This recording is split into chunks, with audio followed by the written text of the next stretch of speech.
C'est bon? Allez, mesdames et messieurs, Broukhim Abayim, pour la commode de déplacement. Alors, ce soir, je vous rappelle, c'est l'Aïloula de Rachel Imenu, Kol HaKavod.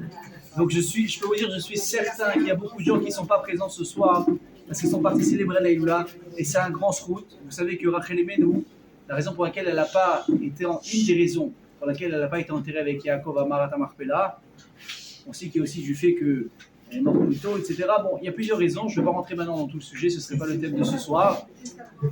Pardon? Voilà.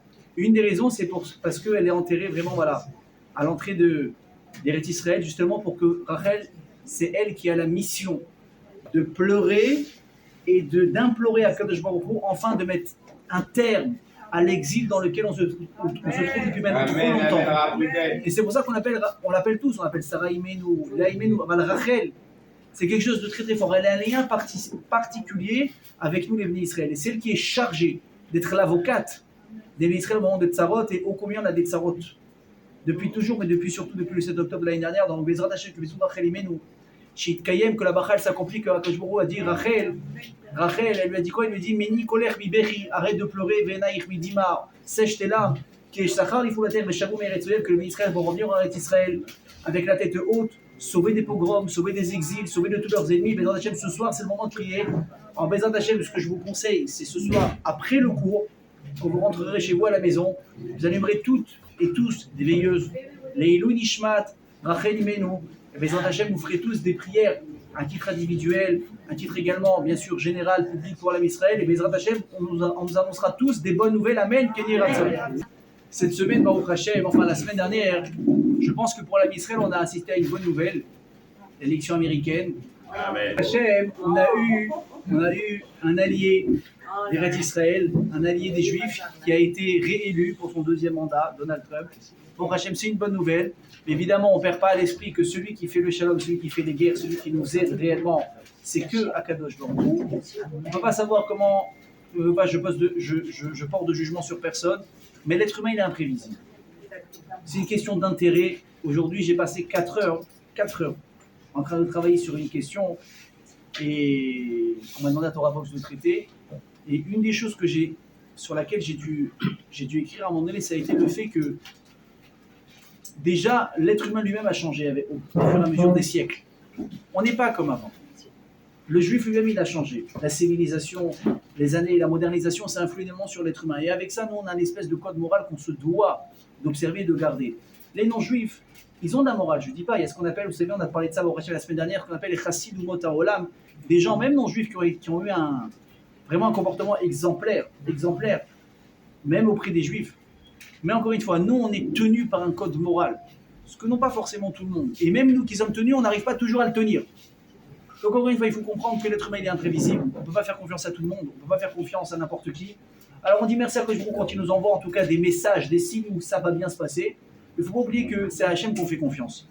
Alors évidemment, puisqu'on parle de période électorale, on sait très bien qu'en général, ce qui se passe dans les campagnes, c'est que la presse, les infos, les journalistes, ils se donnent à cœur joie et en mission de déterrer le plus de choses possibles sur ceux qui se jettent dans la course, justement, qui veulent briguer le poste de président ou de sénateur ou de premier, ce que vous voulez. On va essayer au maximum de sortir des infos sur la personne et qu'est-ce qu'il a fait, est-ce qu'il a été condamné, qu'est-ce qu'il a fait à l'école. Le moindre petit dossier négatif, on va essayer de le sortir, n'est-ce pas? Et d'un coup, on entend infochoc. En 1980, un tel a fait ça, et vous imaginez, scandale, et l'autre, bien sûr, il va riposter, et la même chose sur son adversaire, il va expliquer, j'ai été condamné, j'ai été libéré, j'ai été blanchi, etc., etc.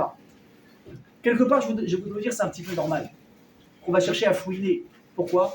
Parce que qui est cette personne qui se dit capable et apte à nous représenter? C'est une responsabilité quand même. Évidemment, à Mavdil, je ne mélange même pas, et puisqu'on parle d'élection, comme vous voyez chez nous aussi dans la communauté juive, quand il y a par exemple les élections du grand rabbin de France. C'est pas simple. Il faut savoir qui on va mettre en avant. Encore une fois, exactement, c'est ce que j'allais dire. Moi, de porter de préjugés et de jugement sur personne, vraiment personne qui je suis, moi, va porter un jugement. Mais moi, celui que j'ai gardé en mémoire, je suis sûr, comme vous tous essentiellement, c'est le Rav Citruk à la Shalom. Malgré un AVC, malgré qu'il était un moindri, malgré qu'il était affaibli, quelle classe! Il va bénir Rav Citruk.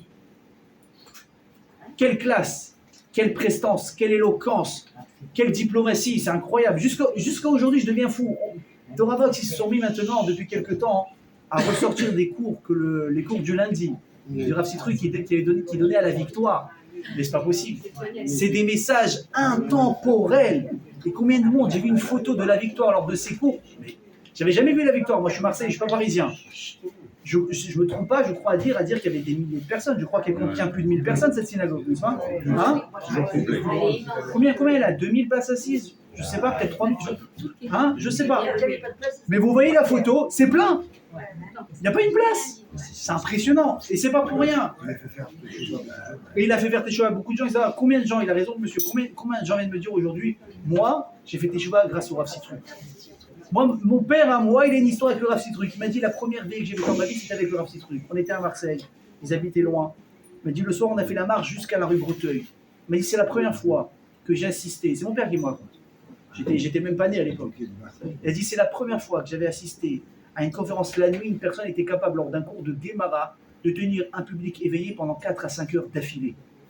Il m'a dit, personne n'a piqué du nez. Il m'a dit, moi qui étais loin de la Torah, il m'a dit, j'étais comme ça. Je dis, c'est qui ce type? C'est qui ce type? Alors pareil, quand on va voir des gens qui vont vouloir maintenant représenter le peuple juif, évidemment qu'on va essayer de... C'est qui? Est-ce qu'il a peut-être nous représenter? Il n'y a pas dans un an un dossier mauvais qui va sortir sur la personne, toute la communauté va être salie. Donc c'est un petit peu normal quelque part.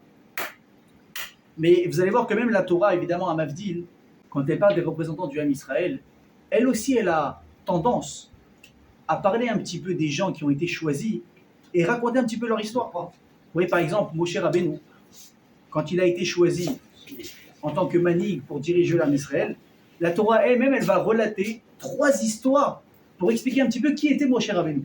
Vous connaissez un petit peu l'histoire ou pas? On commence à parler de Moshe, bon, on sait qu'il a été jeté dans l'île, etc.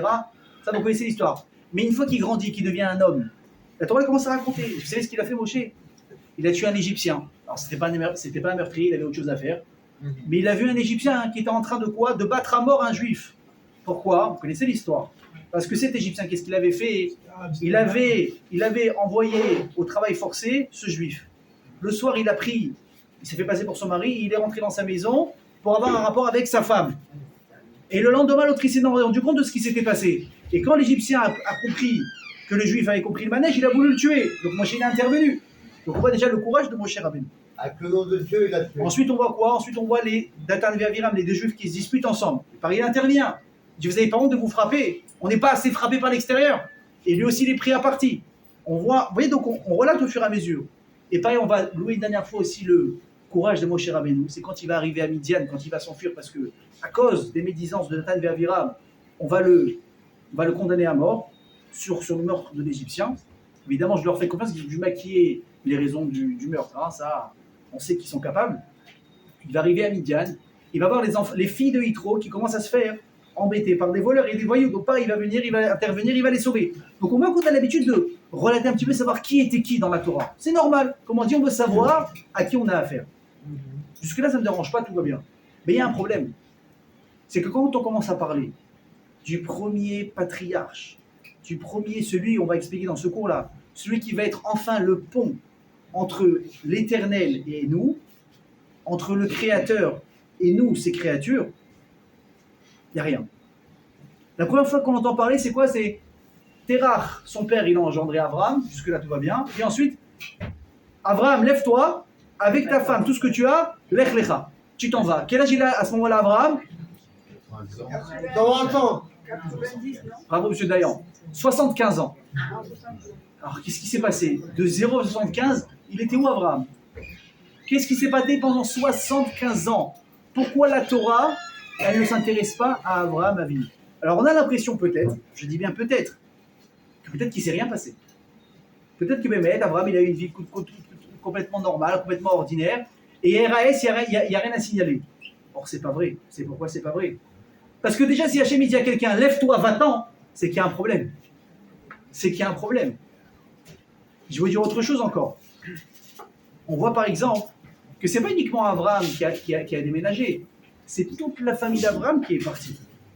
Alors, dans Hachem, je ne trempe pas dans des milieux ni de drogue, ni de mafia, Mais j'imagine que quand il y a des gens qui se mettent à déménager avec toute leur famille du jour au lendemain et qui prennent rien avec eux, ou en tout cas, ce qu'ils peuvent prendre, c'est en général, c'est que c'est pas bon signe. Moi, j'ai connu quelqu'un qui m'a raconté qu'il a fait son alliance en Eretz Israël. C'était quelqu'un qui réussissait dans les affaires. Évidemment, ça a fait des jaloux, et pas que dans le milieu des Juifs. Ses enfants ont été menacés. Il est parti demander à Rav, qu'est-ce que je fais? Il a dit, demain, tu prends le premier avion, tu t'en vas en Israël. C'est terminé. Encore une fois, je ne dis pas qu'il faut faire ça à n'importe quel prix, n'importe comment, ça se réfléchit. Mais il y a des cas où vous voyez qu'il y a un problème. Pourquoi? Parce qu'il y a des gens, vraiment, quand ils ont un problème, on leur demande de partir. Donc, pourquoi est-ce qu'Abraham Avinu, on lui a demandé ça? Regardez, il y a autre chose. Quand Hachem il dit à Abraham de partir, qu'est-ce qu'il lui dit? Une des brachot qui lui assure, c'est quoi? Il lui dit, va avarecha, mais varechecha. Que ceux qui te bénissent seront bénis. Et ceux qui te maudiront seront maudits. Ah, c'est une belle bracha. Mais tu ne souhaites pas ça à n'importe qui. Si tu dis à quelqu'un, t'inquiète pas, celui qui te voudra du mal, c'est lui sur qui ça va retomber, ça veut dire que quelque part, cette personne, déjà là, elle est entre guillemets embêtée. Il y a un problème ici avec elle. Moi, personne m'a dit, tu verras que tout celui qui vous voudra du mal, il va tomber devant toi. C'est-à-dire qu'il y a quelqu'un qui me veut du mal. Donc ça peut être vrai. Peut-être que quelqu'un voulait du mal à Abraham. Mais si c'est le cas, pourquoi la Torah, elle n'en parle pas? C'est quoi l'historique de Abraham Avinu pour en arriver là? Prends tes affaires, va-t'en. Vous imaginez bien, je vous dis ça? Imaginez des gens qui arrivent à 70, 75 ans, c'est terminé, ça y est. Là maintenant, c'est... J'ai passé l'adolescence, j'ai failli tomber dans la drogue, bon, Hachem, je m'en suis sorti, je me suis marié, j'ai eu mes gosses, j'ai trimé pendant 30 ans pour les éduquer, et j'ai pas terminé, évidemment. Celui qui pense qu'il a fini d'éduquer des enfants une fois qu'ils sont mariés, il n'a rien compris à l'éducation. Il n'a rien compris. On finira jamais d'éduquer. Mais la différence, c'est d'une manière différente, avec plus de distance. Aujourd'hui, on n'éduque plus, on conseille, évidemment. Ça n'a rien à voir. Mais ça ne s'arrêtera jamais. Je veux dire, j'ai trimé toute ma vie au travail. J'ai travaillé pendant 40 ans, j'ai pointé. Alors, laisse pas tranquille, je suis à la retraite. Donc, le type, il est content. Il prend sa retraite. Il tire tout en liquide. Il part de Marseille, de Paris. Il va s'installer à Netanya ou à Tel Aviv.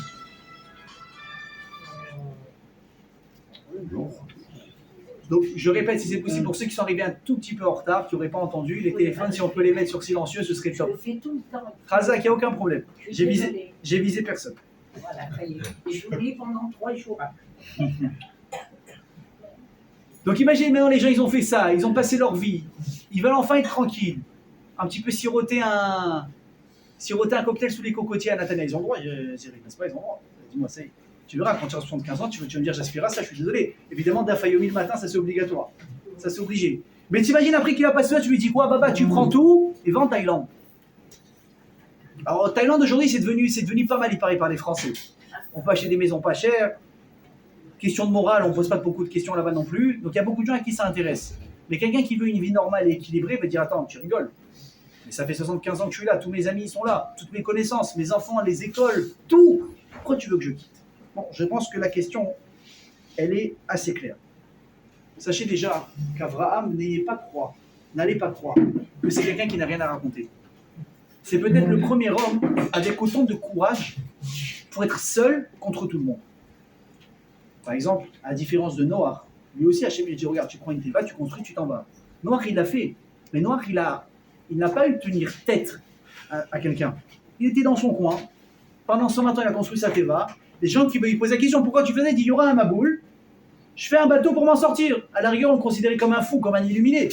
Mais il n'a pas eu de guerre idéologique à mener contre qui que ce soit. Abraham, ça a été l'inverse. Abraham, il est parti, crier à tout le monde, vous ne vous rendez pas compte qu'on vous raconte des salades? Vous ne vous rendez pas compte que vous êtes dirigé par une société qui vous manipule du matin au soir? Maintenant, je vous dis la vérité. Hein. Avec les convictions que j'ai moi aujourd'hui, dans ma religion, les raisons pour lesquelles qui font que je me lève le matin, etc. Demain, il y a un gars qui vient, barbe sans barbe, je m'en fous. Et il commence à dire l'inverse de tout le monde. Et comment vous allez le regarder? Il a raison ou il est complètement fou? Soyez honnêtes.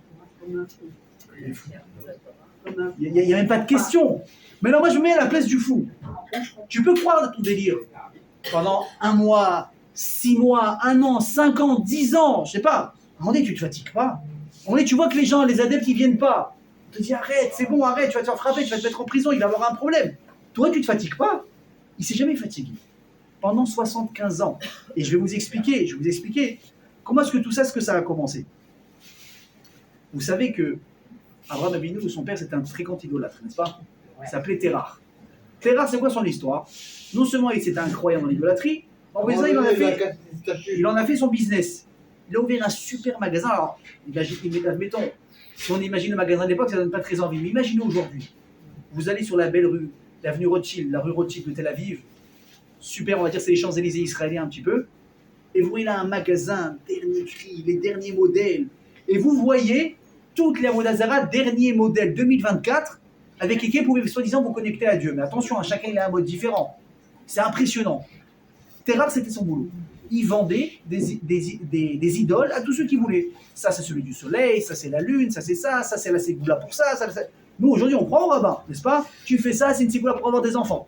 Tu manges la confiture de hétroc, c'est une ségoula pour une femme qui n'arrive pas à avoir des enfants, et là, ça. On y croit. Mais comme je vous dis le cours dernier, on sait bien que tout ce qu'on fait, c'est symbolique. Tout dépend de la émouna que je mets en Akadosh Baruch Hu dans ce que je fais à ce moment-là. Il ne faut pas perdre ça à l'idée, c'est très important. Donc Terah, il a ça. Et voilà que les choses, elles vont à leur train. Et il a un petit garçon qui s'appelle Abraham. Et là, Abraham, jusqu'à l'âge de 3 ans, tout va bien. On lui dit, amène ce Avodazara ici, il fait ça, prosterne-toi, fais à tchoum, je sais pas moi. Danse sur un pied, tout va bien. Et là, à l'âge de 3 ans, Abraham, il commence à avoir toute petite réflexion qui commence à germer dans son esprit. Il dit, attends une seconde, il y a quelque chose que je vous demande. Il y en a qui servent le soleil. Ils disent que quoi? Que Dieu, c'est le Dieu soleil. D'ailleurs, ça a été repris après. Ok. Il dit, mais il y a un souci, c'est quoi? C'est que le soleil, à un moment donné, il se couche, il disparaît. Et il y a une relève. C'est pas possible. Un patron, il reste patron. Il n'y a pas un remplaçant, ça marche pas comme ça. Le roi, il n'y a pas je suis roi la journée, le soir, il y a un autre roi. Sinon, forcément, il y a une rébellion à un moment donné. Donc, non, c'est pas le soleil.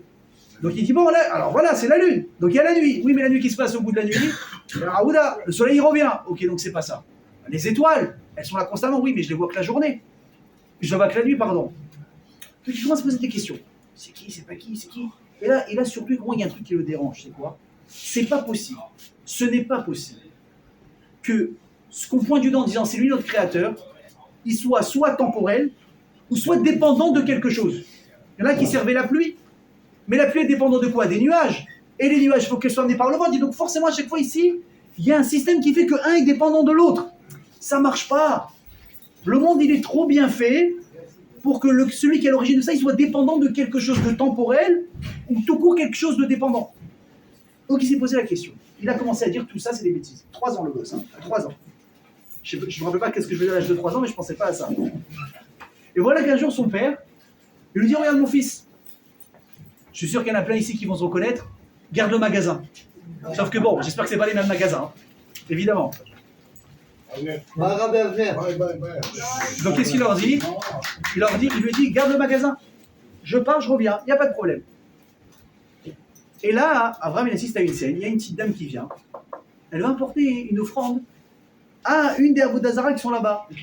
Il dit, mais Vakasha, posez-la, il n'y a pas de souci. Et là, il a une idée. Qu'est-ce qu'il fait? Il prend le bâton.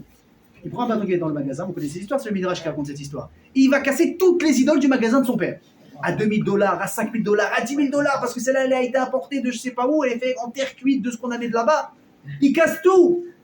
Son père, il est en train de revenir, il a juste le temps de quoi? Finalement, il en a laissé une dans le magasin, la plus grande, la plus grande. Il lui met le bâton dans la main, il recule. Et là, son père, vous imaginez la surprise, il rentre dans le magasin, tout son oseille en morceaux. C'est une crise. On est d'accord ou pas? C'est normal. Qu'est-ce qui s'est passé? Qu'est-ce que t'as fait? Moi? J'ai rien fait. Papa, histoire de fou. Quelle histoire? On nous a vandalisé. Quelqu'un a voulu me prendre l'argent, quelqu'un a voulu prendre la caisse. Papa, pas du tout. Personne, tout le monde te veut dire, tout le monde t'adore. Je dis, alors, qu'est-ce qui s'est passé? Je dis, tu vois là l'assiette d'offrande qu'elle a? Il y a une dame qui l'a amenée pour une Avodazara. Écoute-moi, si t'avais insisté, papa, c'était un film. Un film. Elles sont toutes levées. Elles se sont animées, elles ont toutes voulu se battre pour prendre le cadeau. Et elles se sont battues, mais comme lui, c'était le plus grand, il a pris un cadeau, ils ont tous fracassé. Et voilà le résultat. Son père, il le regarde. Il dit, dis-moi, tu veux la droite ou la gauche? Tu te fous de moi? Papa, fous-toi, pourquoi tu dis ça? Il lui dit, mais dis-moi, depuis quand ces statues de bois, elles sont là à comprendre ce qui se passe autour d'elles pour comprendre qu'on amène une offrande? Avram, il lui dit, quoi? J'ai pas compris. T'as dit quoi? Il lui dit, dis-moi, il a dit, en plus d'être bête, t'entends pas? Depuis quand ces trucs-là, elles comprennent ce qui se passe autour d'elles pour se disputer un cadeau? Il lui dit, papa, Shimroz Necha, Machepicha Medaber. Que tes oreilles entendent ce que ta bouche est en train de dire.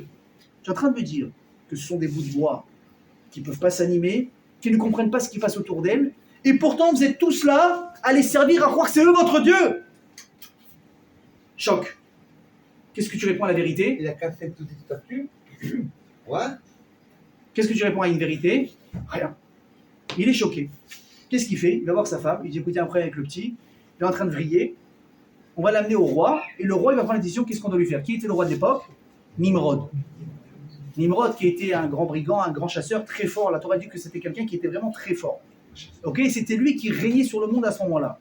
Nimrod, à part ça, à part le fait qu'il était très fort, qu'est-ce qui le rendait fort également? Il avait pris un habit qui appartenait à Adam Arishon. C'est qu'Adam Arishon, il avait un manteau très spécial quand il le mettait.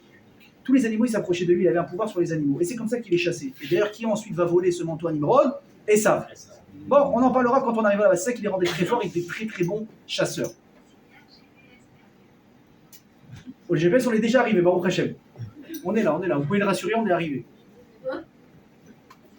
Et donc, ils vont le voir. Il dit regarde Nimrod, ce qu'il fait avec le petit. Nimrod, il dit bon, attends, venez, on va faire ça. Il prend le petit, il dit regarde Abraham, moi je t'aime bien. Ton père, c'est quelqu'un de recommandable chez nous.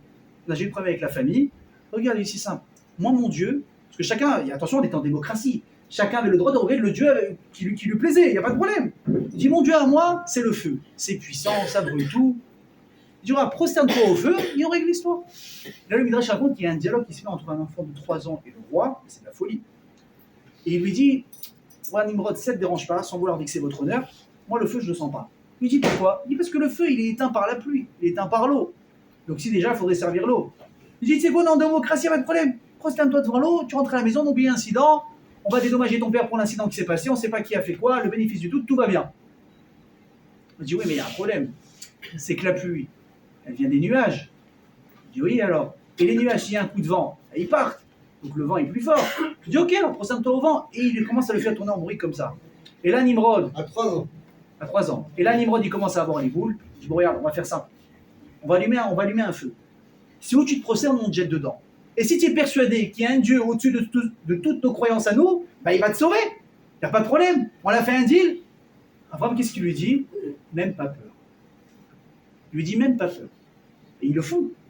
Ils font une fournaise, une vraie fournaise. Attention, hein. Vous avez vu les feux de l'Akba Omer, les gros trucs comme ça? Ouais. Il jette Abraham Avinu dedans. Il dit vas-y, on va voir. Abraham il saute. Et qu'est-ce qu'il dit le Midrash? Il s'est baladé dans la fournaise comme on se balade dans un parc. Et il visitait. Et tout le monde a assisté à ça et est devenu fou. C'est la raison pour laquelle on appelle cet endroit comment? Ur Kasdim. Le feu de Kasdim. Le Kasdim, c'est un endroit. Mais pourquoi est-ce qu'on fait référence au feu? Parce que là-bas, Abraham Avinu. Alors ça a été sa première épreuve. Il n'a pas été brûlé? Où il a été mis à l'épreuve dans le feu, la fournaise de Kasdim. Évidemment, il n'a pas été brûlé, sinon on ne serait pas là aujourd'hui, on descend tous de lui. Comment on aurait fait? Ok? Et qu'est-ce qui s'est passé derrière ça? Qui a voulu copier Abraham? Son frère, Haran. Et lui, qu'est-ce qu'il a fait? Il s'est jeté. Et lui, par contre, qu'est-ce qui s'est passé avec lui? Il est mort. Donc juste avant de continuer, déjà on comprend 2 choses. Pourquoi est-ce qu'Abraham il a dû partir de Kasdim? Parce que ça a commencé à chauffer au sens propre du terme. Je dirais, là, t'as pas compris. Tout le monde veut ta mort. Pourquoi? Parce que tu as réussi à prouver, tu as réussi à un pari qui était. Il y avait 1 milliard contre 1. C'est pas possible. Tout le monde a misé contre toi. Tu vas mourir. Ne refaites pas le test à la maison, ça ne marchera pas. Ne refaites pas ça à la maison, ça ne marchera pas. N'essayez pas. Vous avez une foi en Hachem. Hachem aujourd'hui, il ne demande pas ça aux gens. Il n'y a aucun problème. Donc les gens, ils voulaient la mort d'Abraham. Les gens voulaient du mal à lui et à sa famille. Il le maudissait, il lui souhaitait le pire, parce qu'il était en train ici de faire buger des yesodot, des bases, des fondations, des idées fondamentales sur les gens lesquels vivaient depuis déjà des années. Hachem lui dit, prends tes affaires, va-t'en, ça commence à être dangereux pour toi. Donc déjà on comprend, il y a un avant. D'ailleurs pour la petite histoire, écoutez bien ce que je vous dis. Hein. Ma question elle est très simple. Et je vais vous raconter une belle histoire pour y répondre. Abraham, il a été jeté dans le feu, il s'en sort indemne. Haran, il veut sauter comme Abraham, comme lui. Lui, il meurt. Pourquoi? La réponse, peut-être certains d'entre vous la connaissent. C'est parce que Abraham a été prêt à sauter quoi qu'il arrive. Haran, lui, il a fait une condition. Il a dit, regarde, c'est simple, moi je ne sais pas trop où j'en suis, la vérité. Si Abraham il saute et il s'en sort, c'est Abraham qui a raison, que je suis avec lui. Si par contre il saute et il meurt, donc moi je suis avec Nimrod et les idoles. Lui il est mort, pourquoi? Parce qu'il faut comprendre une chose. Avec Akash Baruch Hu, on ne peut pas faire de conditions. C'est pas comme ça que ça marche. Alors moi, par contre, il y a une question quand j'ai pris l'ordre à droite qui m'a quand même un petit peu dérangé. J'ai dit, bon, c'est vrai qu'on ne peut pas faire de conditions. Et pourtant, si on remonte il n'y a pas très longtemps en arrière, à une date malheureusement qui va rester gravée dans nos mémoires, le 7 octobre 2023, le jour de Simchat Torah, combien de personnes ont fait le Tnaï, la condition des Kadosh Baruch Hu, Hachem, si je m'en sors, je deviens Shomer Shabbat. Hachem, si je m'en sors, je fais Teshuvah. Et qu'est-ce qui est passé avec eux? Ils ont été sauvés, parce qu'ils sont là pour raconter l'histoire. Donc il y a une condition. Pourtant, ils ont été sauvés. Pourquoi Haran, il n'a pas été sauvé? Quelle est la différence? Condition, ça marche, ça marche. Si ça ne marche pas, ça devrait marcher pour personne. Écoutez bien ce que je vous dis. Avant de vous répondre à la question, je vais vous raconter une belle histoire que j'ai entendue la semaine dernière. Un type qui était, malheureusement, à cette horreur. J'ai oublié son nom. Alors, je ne sais pas si c'est celui qui a raconté l'histoire, il l'a raconté. Cette personne qui raconte l'histoire, c'était un des DJ de la fête qui s'est passée à Nova le 7 octobre. Son métier, c'est des DJ, donc il était appelé et lui, il devait mixer toute la nuit. Maintenant, vous imaginez, je sais, la fête, elle devait durer, je crois, 2 jours et demi ou 1 jour et demi. Bon, c'était très long. Imaginez qu'on est obligé de changer le staff à chaque fois. Il faut changer les videurs, il faut changer la protection, il faut changer le DJ. Donc lui, son boulot, c'était la nuit jusqu'à peu près, je crois, 6h ou 7h du matin. C'est lui qui raconte l'histoire. Hein. Il dit qu'il a fini de mixer. La relève arrive, ça va, c'est bien passé, bonne soirée, machin, bonne journée, Béatzlacha, tout ce que tu veux. Et là, il hésite, il dit, est-ce que je m'en vais parce que je suis claqué, je suis fatigué? Oh bon, si déjà je suis là, alors je reste pour faire la fête avec tout le monde. Et là, il commence à hésiter, et au moment où il commence à hésiter, il commence à voir des parachutes comme ça. On commence à entendre des bruits de moto, etc. Il entend des coups de feu, et là, il comprend que ça va très mal, ils sont pris d'assaut. Il n'a pas eu le temps déjà de bouger, qu'ils sont déjà pris d'assaut. Moi, il raconte que sur lui, il avait une veste verte, avec une capuche. Il a dit le seul réflexe qu'il a eu, parce que les gens ils se faisaient tirer, je vous ai perdre les détails, il a grimpé un arbre à main nue. Il a grimpé jusqu'aux feuilles. Il a mis sa capuche sur la tête et il a essayé de se cacher comme ça. Et là, il voit les terroristes passer, qui tirent, il entend des hurlements. Je vous passe les détails, je ne veux pas vous faire peur. Le problème, c'est qu'il a un peu la capuche verte, c'est super, il a des baskets blanches. Il y en a un qui lève la tête, il est mort. Il prend son téléphone, il essaye d'envoyer des messages à ses amis, des géolocalisations, aidez-nous, on se fait attaquer, c'est pas possible, aidez-nous, il appelle la police, ça répond pas à ses amis, ça répond pas. Il envoie, il n'y a pas un bon réseau, il envoie, et la batterie au fur et à mesure, qu'est-ce qu'elle fait? Tac, tac, tac, tac, tac. Maintenant, de ce que j'ai compris de l'histoire, il marchait à Vézicham, tous ces terroristes, non seulement ils avaient attaqué le groupe, mais en plus ça, ils avaient encerclé aussi les accès, pour que si jamais les forces de l'ordre viennent aider, les canards, ils empêchent les gens de venir les sauver. Donc certains ont reçu la géolocalisation, ils ont fait part à l'armée, à la police. Les gens savaient, dit mais pour l'instant c'est même pas accessible, on ne sait pas comment aller, les gens qui vont là-bas ils se font tuer. Et voilà, son téléphone se coupe. Maintenant imaginez que ça fait déjà 3 heures qu'il est accroché. Hein. Combien de temps tu peux tenir accroché? Et là il est en train de pleurer, il voit la fin arriver. Et là il a levé les yeux au ciel. Il dit Hachem, je ne sais même pas si tu existes. Ni j'ai fait Shabbat, ni tu me parles de religion. Je peux te dire une chose, si je m'en sors, je te promets que je fais Teshuvah. Il fallait prendre une grosse claque comme ça pour... Alors écoutez, ça fait partie du déroulement. Il tient, il a dit, au moment où il a fini sa Kabbalah, il était en train de pleurer parce qu'il se voyait déjà mourir, il entend des coups de feu qui arrivent de l'autre côté. Tsal, tsal, tsal, tsal, tsal. Au moment où il les entend, il a dit, il n'y a plus de bras, il tombe de l'art par terre. Mais non, dans la folie, on ne sait pas. C'est un terroriste, c'est pas un terroriste. Il lève les mains. Maintenant, comment on peut reconnaître un juif? Qu'est-ce qu'ils ont dit l'armée? Dis Shema Israël. Non, il a dit, mais même Shema Israël, je ne connaissais pas. Dis Shema Israël à moi. Je l'ai entendu une fois. Il a dit par la peur, il ne sait pas comment. Le Shema Israël, il est sorti de ses tripes, il est sorti. Il a hurlé Shema Israël, Shema Echad, ils ont connu que les juifs, ils ne l'ont pas tué. C'est lui qui raconte l'histoire à la personne qui me l'a raconté, ils ont organisé une visite, malheureusement. Ça se visite maintenant, c'est un site qui... Voilà, pour témoigner, pour ci, pour ça. C'est lui qui raconte l'histoire de sa bouche. Alors, il faut comprendre une chose. C'est qu'il y a une grande différence entre les défis, comment on dit, les épreuves de la vie, qu'Akadosh Baruch Hu, il nous impose sur la tête, et les problèmes dans lesquels nous, on décide de se mettre. Tu n'as pas le droit de chercher les problèmes avec Dieu. Hachem, je mets des conditions si tu veux que je fasse tes chouvas, ça marche pas comme ça. Tu es tranquille dans ta vie, tu as dit merci au bon Dieu que tu n'as pas de problème. Mais ne cherche pas les problèmes. Par contre, il y a des gens des fois qui sont un peu bloqués. Il y a des gens qui sont bloqués. Hachem, il envoie des signes, le gars il se réveille pas. Il voit des signes un peu plus grands, il se réveille pas. Vous connaissez des fois, tu es sur la route, le gars il te fait appel de phare. Soit tu es fou, je vais faire demi-tour, je vais le fracasser. Soit tu comprends, peut-être tu as oublié toi d'allumer tes feux. Et des fois, les gens ne comprennent toujours pas. Et Hachem, il est obligé de les mettre vraiment au pied du mur pour qu'il y ait un déclic tellement fort, le gars, enfin, il a compris le message. Abraham Avinu, ça a été ça. Écoutez bien ce que je vous dis. Hachem, il a envoyé 10 épreuves à Abraham. Pourquoi? Pour être capable de développer le potentiel incroyable qu'il avait en lui, mais qui sommeillait jusqu'à ce jour-là. Je vais vous dire, écoutez bien, la phrase qui est extraordinaire.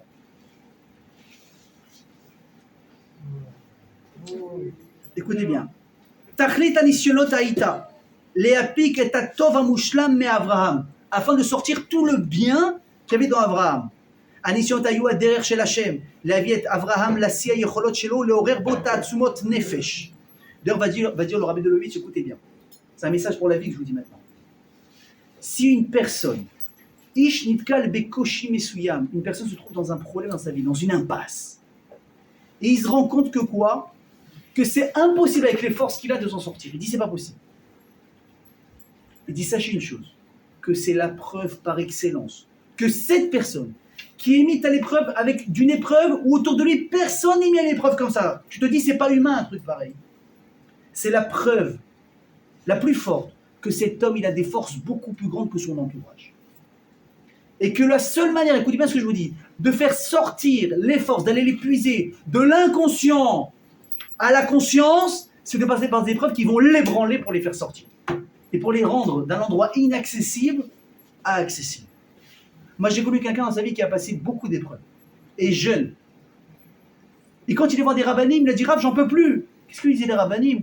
Il ne faisait pas des filotes, des brachot. T'inquiète pas, mon fils, ça va s'arranger. Des fois, on attend ce genre de réponse. Des fois, il y aura des bonnes nouvelles. Et tu vois, des fois, quelqu'un, dans une période horrible de sa vie, il a le fils, il a ça. Sa femme, elle veut le quitter, son enfant, il lui parle pas, il en peut plus, il est en train de mourir, il y a une bracha d'un tzaddik, un petit daka, une kabbalah sur lui, tac, tout s'arrange. Et il y en a, au Hachem, mais il y en a. Et il y en a, non, c'est pas comme ça. Le gars, il trime, et jusqu'au bout, il va la manger. Et qu'est-ce qu'il te dit, le Rav? J'en peux plus, il tire à bout, tu dis, Rav, j'en peux plus. Je dors plus, je mange plus, j'ai perdu 10 kilos. Aidez-moi. Qu'est-ce qu'il te dit, le Rav? Mon fils, ma fille, il faut être fort. Et t'as tué. Il t'a annoncé la couleur, ça ne va pas s'arrêter. Pourquoi? Moi, je suis plus mauvais que quelqu'un d'autre. Qu'est-ce qu'il y a? Moi, je suis un tueur, je suis un voleur, je suis un violeur. Pourquoi? Moi, qu'est-ce que j'ai fait, Hachem? C'est quoi la réponse? Je crois qu'Hachem était en horreur. Comment vous vous rappelez au cours qu'on avait parlé sur Yov? Yov, il a dit Hachem, tu as dû te tremper avec les lettres de Oyev qui veut dire ennemi, tu t'en prends à moi. Hachem, il lui a taillé un costard extraordinaire. Tiens, vous vous rappelez que ce qu'on avait dit justement? Yov, c'était le Gilgoul de qui? C'était la résurrection de qui?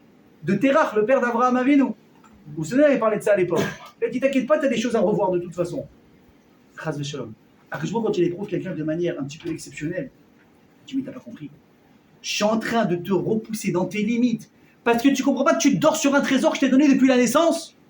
Et si tu arrives à sortir de cette situation, sans brachot, sans aide de quelqu'un de l'extérieur, tu vas t'en sortir. Tu vas apprendre à te connaître. Tu vas changer. Mais quoi changer? Vous savez, en général, hein, une personne qui a passé une grande épreuve et qui s'en est sortie, il a changé. C'est plus la même personne. C'est plus la même personne. Comment ça se fait? Parce que le type, il a dû comprendre au moment où il était dans l'épreuve que s'il ne faisait pas un switch dans sa manière de voir la vie, de réfléchir, de réagir, de tenir la douleur, de comment tenir tout ça, jamais ça présente. Tu peux le réfléchir dans un lit d'hôpital. Comme ça, le gars a dépression jusqu'à la fin de sa vie. Or, le gars qui est encore debout après une épreuve, le type, s'il est debout, il a repris du poil de la bête, c'est que le gars, il a compris ce qu'on attendait de lui. Et c'est quoi la meilleure preuve? C'est qu'en général, quand tu as compris le message d'une épreuve, l'épreuve, elle s'arrête. L'épreuve, elle s'arrête. Quand Hachem il décide d'envoyer une épreuve à quelqu'un et que la personne a eu le déclic, Hachem qu'est-ce qu'il fait? Achaletzeu, il le sort. Mais l'achlotz, c'est quoi l'achlotz? C'est pas je sors quelqu'un doucement. Ça veut dire que c'est quelque chose de rapide. Parce qu'il n'y a pas de raison que tu restes une seconde de plus dans ton épreuve s'il n'y a plus de raison qu'elle existe. Vous avez compris? Avraham Avinu, écoutez bien ce que je vous dis. Il a passé combien d'épreuves? 10. Hachem, qu'est-ce qu'il leur a promis? Plein de choses. Tu vas être riche, tu vas avoir un renom, et surtout tu auras des enfants. Qu'est-ce qu'il leur dit? Tu auras une descendance grande comme les étoiles dans le ciel, le sable de la mer, la poussière, tout ce que vous voulez. Je vous ai posé une fois la question déjà. Les Juifs aujourd'hui, est-ce qu'on peut nous compter ou pas? On peut savoir combien il y a de Juifs sur la terre? Bien sûr que oui, on peut. Bien sûr que oui, on peut. On n'est pas si nombreux que ça. Allez, vous savez quoi? On va se tromper à 10 000 près. Évidemment qu'on est on a un nombre qu'on peut compter. On est d'ailleurs le plus petit peuple parmi tout le monde. Elle est où la promesse d'Hachem? Tu vas être un peuple qu'on ne pourra pas compter. Mais Rila, Hachem, tu nous as fait un coup de quoi? Un coup de tapis, ça n'a pas marché. Comment ça marche? Et là-bas, on avait dit ça un jour dans un cours, voilà, au moins il y en a un qui suit. Et là-bas, c'est quand tu comptes, quand tu fais des comptes au fur et à mesure des siècles et des milliers d'années qui sont passées, depuis qu'on existait jusqu'à aujourd'hui, on n'a jamais arrêté d'exister. Va tenir le compte du début à la fin, tu ne pourras pas. Les plus grandes civilisations, je vous l'ai déjà dit, elles sont tombées. Les Romains, les Grecs, les Espagnols, les nazis, Marcheman Vézirable, tout le monde a eu son moment de gloire, tout le monde est passé. Les seuls qui ont toujours continué d'exister, c'est qui? Et j'ai dit qu'une grande fierté sur un cours qui va aller sur YouTube, c'est nous. Baruch Hashem. Pourquoi? Parce qu'on plie, mais on ne cède pas. Et pourquoi on ne le cède pas? C'est pas uniquement grâce à l'armée qu'on a, c'est pas grâce aux hommes de fer uniquement. C'est la main d'Hachem. Et je précise, c'est que la main d'Hachem. Et je peux vous dire quelque chose. Même si on n'avait pas d'hommes de fer, même si on n'avait pas d'armée, on vivrait quand même. La preuve, c'est quoi? C'est que toutes les guerres qu'on a passées jusqu'à aujourd'hui, on avait des hommes de fer et une armée aussi puissante qu'aujourd'hui. On n'avait pas. Et pourtant, comment on a fait pour s'en sortir? Quel miracle! Quel miracle! Qu'est-ce que faisait Chizkiyahu Améler quand l'armée de Saint-Chériv est venue? Elle dit, mais vous êtes morts! Rendez-vous, vous êtes morts! Chizkiyahu Améler, c'était un frère, c'était un tzaddik, c'était un barbu. La seule chose qu'il savait lever, c'était un livre. Tu donnes une épée, il tombe avec. Il voit tout Yerushalayim encerclé. Il lève les yeux au ciel. Tu vois, Akash Borou. Et on va se mettre d'accord directement sur les règles du jeu. Moi, je ne suis pas un soldat. Je n'ai pas grandi à Athènes, je n'ai pas grandi à Sparte là-bas. Ça ne marchera pas. C'est simple. Moi, regarde, on va faire un truc simple. Moi, là, j'ai fini mon Dafayomi, je suis un peu fatigué. Je vais dormir. Tu t'occupes du reste. Elle est belle ou pas? Et c'est le lendemain matin, qu'est-ce qui s'est passé? Tous les soldats qui étaient là la veille, le lendemain avec des épées, ils sont tous morts. Elle est où l'armée? Mes amis, il est où le dôme de fer? Ils sont où les stratégies d'attaque et de défense? Je pense celui qui met la chokhma dans la tête d'un homme, c'est que celui qui va dire à un Ramatkal, attaquer à droite, attaquer à gauche, la guerre de Kippour, envoyer les tanks, envoyer ci, envoyer ça. Évidemment, il y a eu une œuvre humaine ici. Mais elle a été dictée par qui? Mais il faut que ce soit bien clair dans la tête. Il faut que ce soit bien clair dans la tête des gens. C'est pas ici, je suis pas en train ici, qu'on comprenne bien, de dévaloriser quelqu'un ou quelque chose. Ras v'shalom. On prie pour le soldat et on remercie d'être Moser Nefesh pour nous. Mais comme on a dit, quand on croit dans les ségoulottes ou dans les brachot, on croit même dans notre âme et qu'elle nous protège, c'est Kolakavod. Mais n'oublie pas que quitte à l'origine de tout ça, autant dans le spirituel que dans le matériel. C'est ça que je vois qui est derrière. C'est à qui?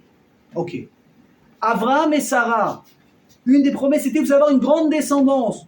Combien de temps ça a pris pour être accompli de bracha pareil? Des milliers d'années. Des milliers d'années.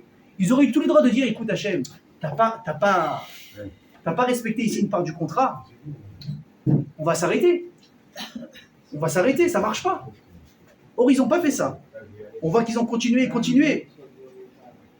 Donc, ma question, mes amis, pour revenir à ce que je vous ai posé au début du shiur, c'était quoi la première épreuve d'Abraham Avinu? Quand tu lis les psukim, tu as l'impression que c'est Lech Lecha, va-t'en. Et elle se finit quand? Lech Lecha, l'Eretz Moria, pour la Kedat Yitzhak. Je vous ai expliqué pendant une petite demi-heure que ce n'est pas le cas du tout. Déjà, l'épreuve d'Abraham, c'était quoi? C'était déjà de reconnaître l'existence même d'Akadosh Baruch Hu en soi, c'était déjà quelque chose de fou. Donc pourquoi est-ce que la Torah n'en a pas parlé? C'est de la folie. Le truc le plus important qui nous a amené jusqu'à finalement Hachem a dit allez, va-t'en. Pendant 75 ans, Hachem ne s'est pas révélé à Abraham, vous saviez ça? Pendant 75 ans, il ne s'est pas révélé à lui. Il a dû rester dans une idée fixe, j'ai envie de dire presque folle, Peut-être c'est vrai, peut-être c'est pas vrai, peut-être c'est du bluff, peut-être ça marchera jamais ce que je suis en train de faire, avant qu'Hachem il se révèle à lui. Écoutez bien l'histoire suivante. Comment il s'est révélé à lui? Après je t'explique. Après, tu restes pour à la fin du cours, tu t'en vas pas? Ouais. Très bien. Je vais t'expliquer. Un jour, on raconte que dans la ville du Baal Shem Tov, le bruit courait qu'il y avait un tailleur. Écoutez bien l'histoire. Toutes les brachot qu'il faisait, elles s'accomplissaient. C'est pas Baba Salé, c'est pas Rabbi Irbar Lanès. Je lis des rabbinim, je dis, si tu vas les voir, il y a tellement de monde qui vont les voir, tu dois attendre 8 heures sur place et ça dure 20 secondes. Tellement qu'il y a 2 mondes. Le tailleur de la ville, il n'y a pas d'attente, tu rentres, tu sors, écoutez bien. Les femmes, elles étaient là-bas. C'est même pas Rabbi, c'est, je sais pas moi, Jean-Pierre. Jean-Pierre, j'ai pas d'enfant. Mais ça t'achève. En fin de l'année, Brit Mila. Fin d'année, il n'y avait pas une Brit, il y avait 2 Brit Mila, deux jumeaux. Jean-Pierre, je galère pour la parnassa. Tu vas acheter le building qui est en face. Le mois d'après, il a acheté le building qui était en face. Ça a commencé à faire parler. Les gens ont commencé à croire, ça se trouve, celui-là, il fait des gris, peut-être de la Vodazara, peut-être qu'il utilise des schémas d'Akadosh Baruch Hu interdits. Il dit, il faut le mettre en kherem, il faut le mettre en quarantaine, celui-là. C'est arrivé aux oreilles du Baal Shem Tov. Quelqu'un qui est chacham, il prend le temps de réfléchir et surtout d'observer. Il dit, non, avant de condamner qui que ce soit, je voudrais lui parler. Appelez-le. D'ailleurs, il vient le Baal Shem Tov. Il dit, moi, j'ai entendu que tu fais des brachot et que ça marche. Je dis, ouais, c'est vrai, Rabbi. Regardez la question du Baal Shem Tov. Il dit, dis-moi, est-ce qu'il y a peut-être une mitzvah particulière que tu as fait ces derniers temps? Et là, le tailleur le regarde et lui dit, la vérité, Rabbi, j'ai pas honte de dire que j'ai fait, je pense, quelque chose de très spécial. Ah, raconte-moi. Raconte-moi. Vous voulez connaître l'histoire ou pas? Non. Oui. Écoutez bien. Je lui ai dit, regardez, il y a quelques années en arrière, il n'y avait plus de travail dans la ville. Les gens ne voulaient plus faire de costumes, ne voulaient plus faire de robes. J'avais plus de travail. Et là, il lui a dit qu'on a eu l'idée avec mon associé de sortir de la ville et d'aller peut-être dans les villas des riches, etc. Et lui chercher si quelqu'un peut-être voulait un tailleur privé. Alors on est parti, on a fermé le magasin de toute façon, il n'y avait plus de clients. On est parti dans le quartier des riches, on est parti chercher, quelqu'un veut un tailleur, quelqu'un a besoin, une soirée, un événement, etc. Machin. Et il voyait qu'il y a une dame très riche qui les a vus et qui leur a dit, vous tombez à pic, j'ai un mariage dans pas longtemps, toute ma famille a besoin d'être habillée, s'il vous plaît, venez. Pas de problème, qu'est-ce que vous avez besoin? Tous les gens, ils ont pris les mesures, tac, tac, tac. Elle leur a donné des moyens incroyables. Et ils sont mis à travailler jour et nuit pendant des semaines pour sortir les meilleurs, les plus beaux habits qu'on pouvait essayer d'imaginer. Le résultat est parfait, tout le monde est content. On les met dans toute la presse, quelle coupe, quelle taille, incroyable. La femme, elle est super contente, non seulement elle les paye comme il faut, elle leur dit, vous savez quoi? Restez avec moi pendant 3 ans, il y aura du travail non-stop. Ils travaillent pendant 3 ans, comme on dit, payer rubis sur ongle. Ils se gavent d'argent. Attention, ils travaillent, hein, pendant 3 ans. Au bout de 3 ans, ils terminent le contrat. Merci beaucoup. Elle les paye comme il faut. Ils repartent tous avec des bourses dans les poches, je vous dis pas. De zéro, ils reviennent blindés. Ils reviennent dans la ville. Ils sont contents, ils imaginent déjà tout ce qu'ils vont faire avec. Et là, rien qu'ils rentrent dans la ville, ils entendent des cris de pleurs. Et c'est dommage, l'histoire aurait pu bien finir quand même. Et là, qu'est-ce qui se passe? Ils se renseignent, qu'est-ce qui se passe? Ils disent, regardez, il y a un couple d'orphelins qui doivent se marier.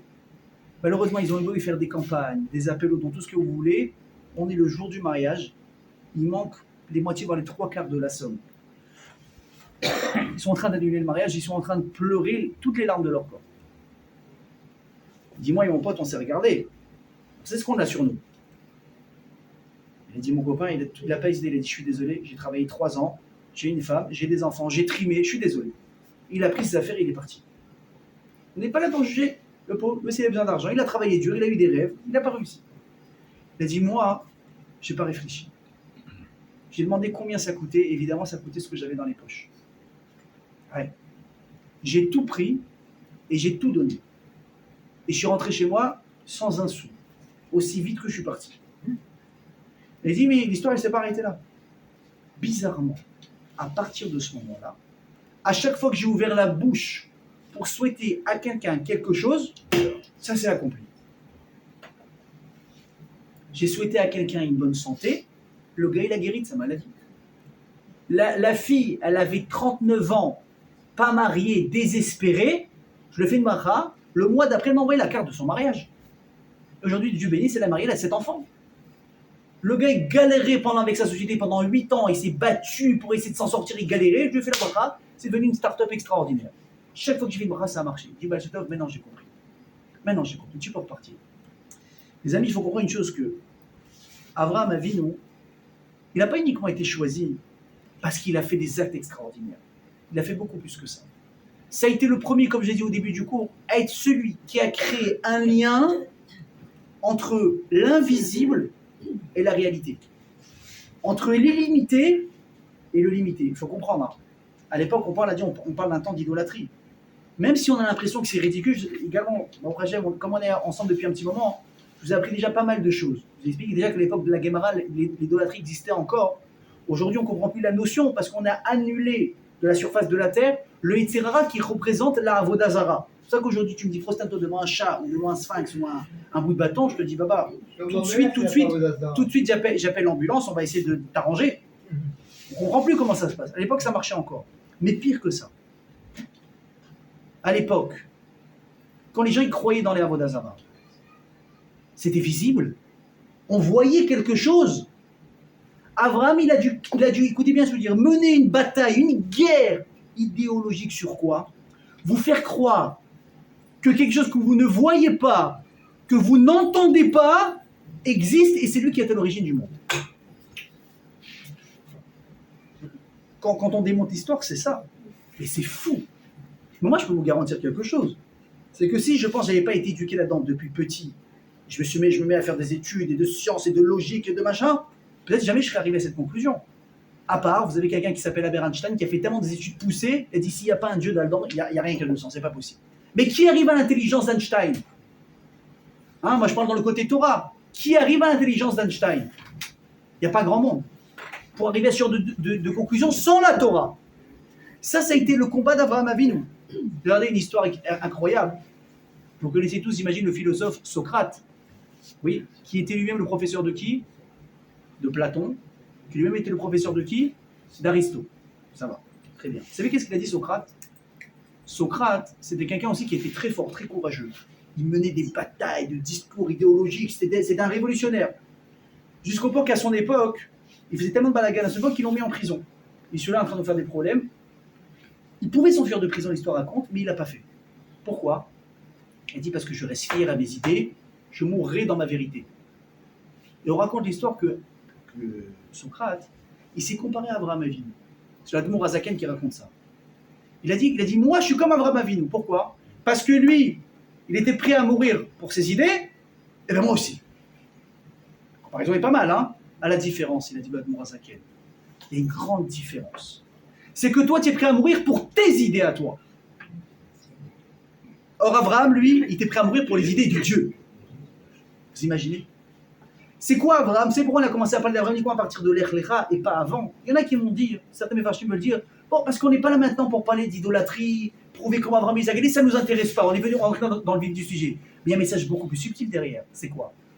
C'est qu'on a voulu te montrer qu'il y avait une personne, c'est le premier être humain à Abraham, on l'a passé à Damaïchon, on l'a passé Noir, qui a été capable de diriger toute sa vie, ses choix, par rapport à quoi? Une chose, Ratson Hashem. Ce que Hashem il me dit, je fais ni je calcule à droite, ni je calcule à gauche. La preuve, il me dit Abraham, tu prends tes affaires maintenant et tu t'en vas. Le type il a pris ses clics et ses claques, il est parti. Qui est capable de faire ça aujourd'hui?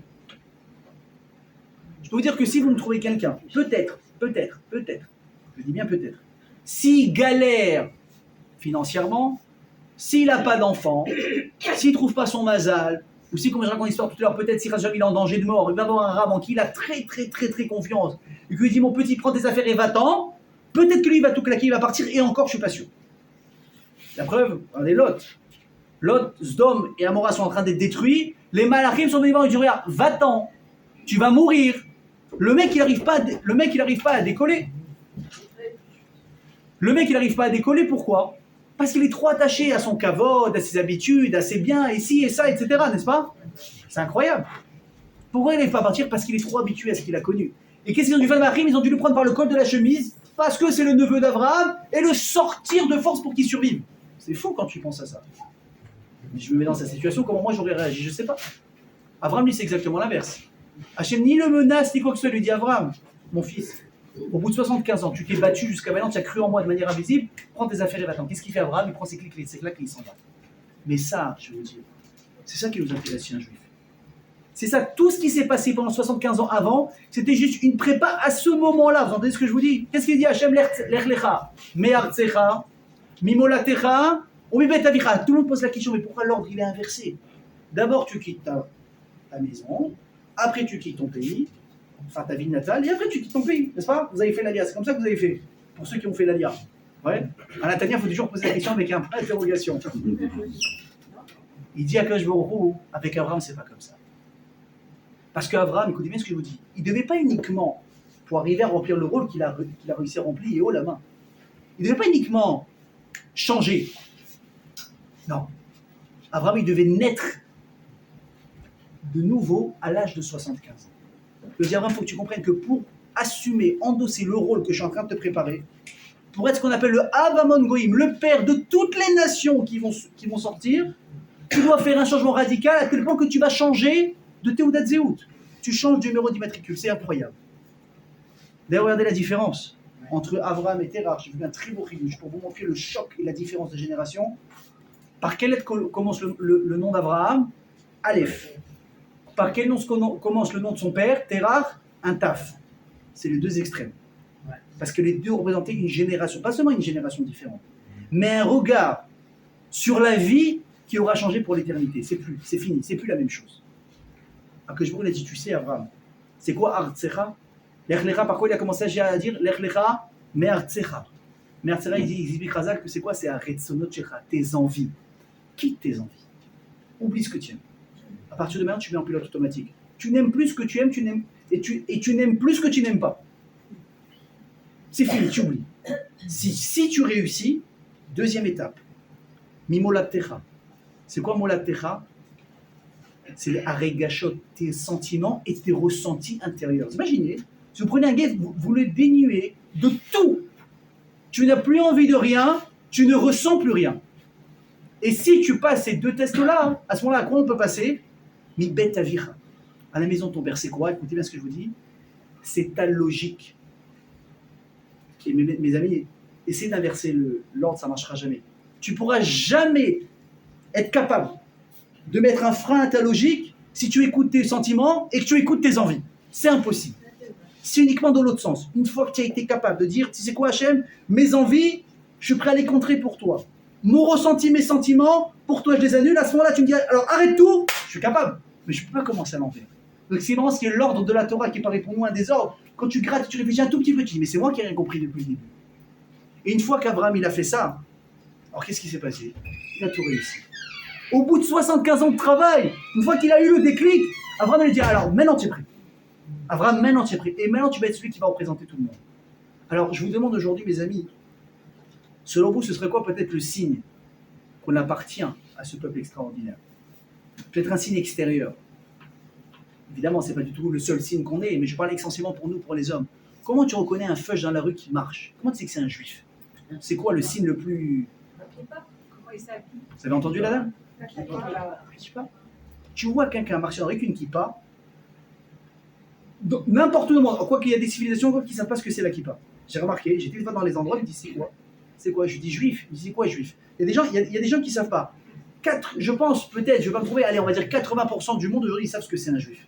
On en parle tellement aux infos, il faudrait vraiment être réel pour savoir ce que c'est. Comment tu reconnais un feuge à Paris, dans le métro, au Canada, à Londres, où tu veux? Il a la kippa. Je vais vous dire même mieux que ça. Même des gens qui ne sont pas très religieux, ils ne mettent pas la kippa. S'ils rentrent à la synagogue, qu'est-ce qu'ils vont faire? Comme l'a dit Rabbi Jacob, chapeau. Chapeau, pourquoi? Parce qu'ils savent que c'est quelque chose de spécial. Comme il a dit à Kohénou, ça c'est la maison d'Hachem. Pourquoi est-ce que je vous dis ça? Ça représente quoi la kippa? Vous savez à partir de quel moment cette notion de kippa elle est apparue? C'est pas marqué dans la Torah, c'est pas marqué dans le Navi, c'est pas marqué dans les Ketuvim non plus. Ça c'est apparu à l'époque de la Gemara. D'accord? Dans Masichet Kiddushin, la Gemara dit là-bas, Rav Huna, donc c'est un Amora, Lo haya melech arba amot bekisui harosh. Rav Huna, il ne se permettait jamais de marcher dans la rue avec la tête dénudée plus que 4 mètres. Et là, on a commencé à voir que c'était une notion comme ça. D'ailleurs, il y a une très belle histoire aussi sur Rav Nachman, un Amora, où quand il est né, Les astrologues sont partis voir sa mère, ils ont dit, oulala, c'est chez vous qu'il y a un gosse à telle heure, il est né comme ça? Il dit, oui, c'est moi. Vous savez que vous avez enfanté le plus grand brigand de tous les temps? T'imagines, la mère marocaine, elle est sur place. Mon fils, ça va être un avocat, ça va être un médecin. Si tu racontes, c'est comme un jour. C'est comme un jour, dis comment tu recueilles une mère fâche à la plage? Elle dit, quand elle crie, c'est la seule qui dit, aidez-moi, il y a mon fils médecin qui est en train de se noyer. Puis il dit, mon fils, ça va être un médecin, il va être avocat, il va être un chercheur et voleur. Tu vas dire, Khabib, ils m'ont fait peur, qu'est-ce que je fais? Ils m'ont fait peur. Tu vois, peut-être que c'est vrai. Il y a une solution. Fais en sorte de lui mettre une kippa qui ne va jamais enlever de sa vie. Et c'est ça qui va l'aider. Moi, avant que toute sa vie, sa mère l'a employé à Nachman, jamais tu enlèves ta kippa. Ne posez pas les questions reloues qu'on m'a posées. Comment il fait pour se doucher? Comment il faisait quand il dormait? Ne posez pas la question, s'il vous plaît, j'ai pas vécu là-bas pour vous répondre. Ok? Admettons qu'il dormait avec, qu'il se douchait avec et ça séchait quand il dormait. Quand il dormait, on lui mettait une ficelle comme un bébé, il dormait. Ça vous va comme réponse? On continue. La Gemara raconte qu'un jour, Rav Nachman, par erreur, sa kippa lui est tombée de la tête. Il raconte qu'à ce moment-là, il était au-dessus d'un palmier qui ne lui appartenait pas. Il a dit, là, c'est un rabbin. C'est pas quelqu'un qui a l'habitude de faire des sports extrêmes. Il a dit, il s'est retrouvé à bout de bras à grimper à un palmier, vous avez vu la tendelle des palmiers, pour aller voler des fruits. Il dit, au moment où il est dans sa folie, donc il va voler un fruit qui n'est pas lui, c'est grave, c'est un vol, c'est un fruit, c'est quand même du vol. Faut arrêter de faire ici des échelles de valeur, mais c'est pas grave, c'est un fruit, c'est pas un lingot d'or. Du vol, c'est du vol. Qui vole à 9, Voilà, ben. ok? Il a dit, au moment où il était dans sa folie, Hachem lui a fait un cadeau, il lui a rendu la raison. Il s'est rendu compte de ce qu'il était en train de faire, il est redescendu, il a mis sa kippa, il a eu peur. Je me raconte que c'est grâce à la kippa qu'il a été sauvé. C'est quoi la kippa? La kippa, ça représente la hirat shamayim. Quand vous voyez quelqu'un qui marche dans la rue, d'ailleurs, même vous verrez des gens qui font teshuva. Ils ont très peur du regard des autres, ça c'est sûr. On va être moqué, on va être rejeté. Une femme qui ne s'est jamais couvert la tête, on va me traiter de religieuse. Dès que je vais faire un pas de travers, on va me crier dessus, on va me cracher dessus, etc. etc. Un homme, quand il fait teshuva, il arrive à passer le pas de, à partir de maintenant, je mets une kippa sur la tête, il y a une identité. Ah, il est religieux. Alors les tzitzit aussi, c'est vrai, mais beaucoup moins que la kippa. Des fois, vous voyez des gens sans kippa qui ont les tzitzit. Le type, dès qu'il met la kippa, pourquoi c'est tellement symbolique? Est-ce que vous dites bien ce que je vous dis? C'est la manière peut-être de crier silencieusement, mais le plus fort possible. Je représente quelqu'un, je représente quelque chose qui me dépasse, qui est au-dessus de ma tête. Et à Elohim Aniyari, comme il a dit Yosef à Paro. Il dit, je crains quelqu'un qui est au-dessus. D'ailleurs, vous voyez des gens qui sont capables, écoutez bien ce que je vous dis, quand ils viennent avec leur kippa, des fois c'est très délicat, même dans les relations diplomatiques. On sait qu'on ne peut pas toucher une femme. Comment tu fais le rabbin, grand rabbin de France, quand tu es à l'Élysée et quand tu revois, elle te tend la main, qu'est-ce que tu fais? Évidemment, en général, quand on est intelligent, on fait passer les messages diplomatiques à l'avance. Le rabbin ne touche pas les femmes, on évite de serrer les mains. Le rabbin, s'il ne sait pas ces trucs, il est intelligent, il voit déjà la femme foncer sur lui, il s'arrête, il met les deux mains comme ça, il s'incline un petit peu, bonjour madame, elle va comprendre. Bah, au prochain, il n'y a pas que les juifs qui ont cette religion. Même les arabes, ils ne sont pas censés toucher les femmes. Ça se passe très bien, il ne faut pas avoir peur. Moi, j'ai entendu plusieurs fois de gens qui travaillent dans le milieu non juif, mais tu sais quand est-ce qu'on est respecté? C'est quand on est droit dans nos bottes. Quand on est là à faire trop copain et on délire et on s'oublie, dès qu'on fait le juif, arrête de faire ton juif. Comment il se parlait de me parler comme ça? Attends, les trois quarts du temps, tu fais pas le fudge. Maintenant, tu fais. C'est quoi faire le fudge? C'est une ligne de conduite. Moi, je peux vous dire, je vous l'ai déjà dit, je ne sais pas si je vous l'ai dit, mon père, chez Badel Chomedonar Rouki ou Shalom, il a travaillé à l'hôpital à Marseille, qui s'appelle l'hôpital de la Timone. Jusqu'à la pendant, c'était le plus grand hôpital de Marseille. Il a travaillé pendant 35 ans avec la kippa sur la tête.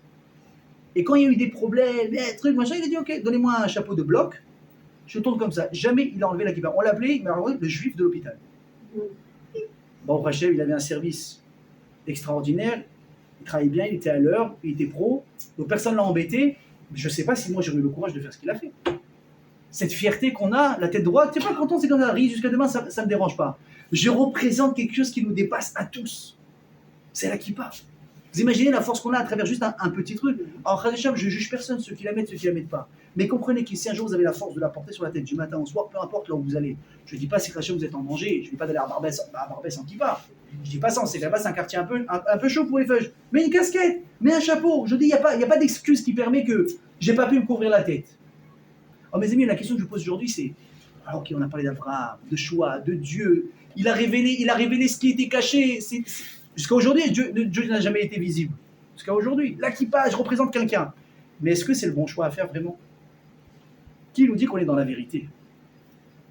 Qui nous dit qu'on est dans la vérité aujourd'hui? Peut-être qu'on a dépassé tout ça. Peut-être que c'est arriéré. Peut-être qu'il faut passer à autre chose. Alors je vais vous dire, moi je fais simplement une constatation. Tous ceux qui étaient contre nous, ils ont disparu. Et même nos ennemis actuels, si Dieu veut, ils vont disparaître, vous allez voir très bientôt. Ah oui, mais vous avez un doute? J'ai aucun doute. C'est une question de temps, de timing, puisqu'Hachem il a programmé. Mais j'ai aucun doute. Ça, il faut que ce soit clair. Cette guerre, on va la remporter, et on va remporter toutes les autres, et Hachem, il n'y en aura plus. Donc, déjà, tu fais une constatation. Ils sont tous disparus, on est encore là. Quel hasard! Un truc, je sais pas. On a toujours eu une armée extraordinaire, on a prouvé que tout à l'heure, on n'avait pas eu d'armée. Pire que ça. Aujourd'hui, les deux autres plus grandes religions du monde se revendiquent également descendants de qui? D'Abraham Avinu. N'est-ce pas? À la différence de quoi? Qu'est-ce qu'il a dit Hachem dans la Torah? Ki be'itzrak karei lecha zara. Je t'ai promis une descendance. C'est vrai que tu as eu Ishmaël. C'est vrai qu'Yitzhak va avoir Esav. Il dit, mais par rapport à qui je t'ai promis une descendance? C'est Yitzhak. C'est les Juifs. Alors je ne dis pas ça pour énerver.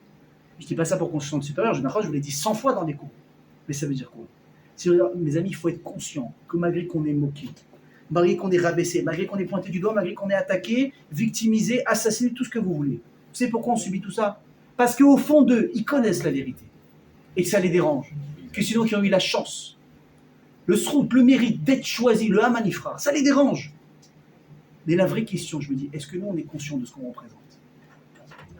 Est-ce que nous, on est capable de marcher la tête haute en disant « Je suis le fils et la fille d'Abraham Avinu qui représente Akadosh Baruch Hu dans le monde ?» Vous vous couvrez la tête de main avec une kippa, c'est ce que vous criez sans vous en rendre compte. Mesdames, vous vous couvrez la tête parce que vous êtes des femmes mariées, c'est ce que vous criez « Je respecte quelque chose qui me dépasse ». Je ne comprends pas forcément pourquoi je le fais. Je comprends pourquoi la tzniout, pourquoi Shabbat, pourquoi la fatigue, pourquoi Kasher, pourquoi ci, pourquoi ça, on m'a posé une question. Mais vraiment, mais Dieu, qu'est-ce qu'il en a à faire d'une goutte de lait qui est tombée dans un bout de viande? Franchement, il n'y a pas d'autre chat à fouetter. Qu'est-ce qu'il en a à faire? Je ne dis pas qu'on peut tout comprendre. Il y a des choses qui nous dépassent. Mais d'être capable d'appliquer tout ça à la lettre, c'est reconnaître quoi? Je représente quelque chose de beaucoup plus grand que moi. Et même si je ne comprends pas, je le fais. Abraham, qu'est-ce qu'il a fait, mes amis? Pendant 75 ans, il a couru après quelque chose, même un signe, il n'a pas eu. Même un signe, il n'a pas eu. Il a continué à croire du comme fer. Je sais que je suis dans la vérité. Quelqu'un lui a demandé de le faire? Non. Mais il a fait une réflexion tout simple. C'est pas possible que tout ce qui se passe ici, le monde, c'est pas possible qu'il n'y ait pas une main au-dessus. C'est pas possible. Tout le monde pensait le contraire. Aujourd'hui, tout le monde est d'accord. Même les scientifiques, comme je l'ai dit tout à l'heure, Einstein, il a dit, il y a forcément quelqu'un au-dessus. Alors, excusez-moi, on nous a mâché le travail. On nous a fait le travail le plus dur. On est arrivé aux conclusions avant même qu'on arrive au monde. Est-ce que nous, on a le droit aujourd'hui de remettre quelque chose en question? Non. Mais je ne veux pas qu'on le fasse par la contrainte. Je ne veux pas qu'on le fasse parce qu'on n'a pas le choix. Je veux qu'on le fasse par le bon sens. Pour l'amour pour Hachem. Mais être capable de dire, non seulement je le fais, ce n'est pas une contrainte, c'est un mérite. C'est un honneur. Or, à partir du moment quand vous allez sortir dans la rue, et c'est quelqu'un vous traite de ça juif, tu dis quoi? Tu dis, je suis sale. Il n'y a pas de problème. Peut-être que j'ai des avérotes. Mais juif, c'est quelque chose que tu ne pourras jamais toucher. Parce que je représente quelqu'un qui a dépassé tout le monde. Je représente quelque chose, on ne pourra jamais comprendre. On sera, comment est-ce que vous dites? On sera irremplaçable. Mais rappelez-vous ce que je vous dis, c'est une obligation, plus qu'uniquement quelque chose, un cadeau. C'est un cadeau, mais c'est une obligation derrière. Alors vous sortez d'ici, la tête haute, sachant qu'Hachem, il attend quand même quelque chose de vous. Et vous êtes capable. Et même si vous avez des épreuves dans vos vies, c'est fait pourquoi? Parce que Hachem ici, vous avez un potentiel extraordinaire à l'intérieur. Il faut des fois un petit coup de pouce pour le débloquer. N'ayez pas peur, levez la tête, dites merci Hachem. Chazak à tous.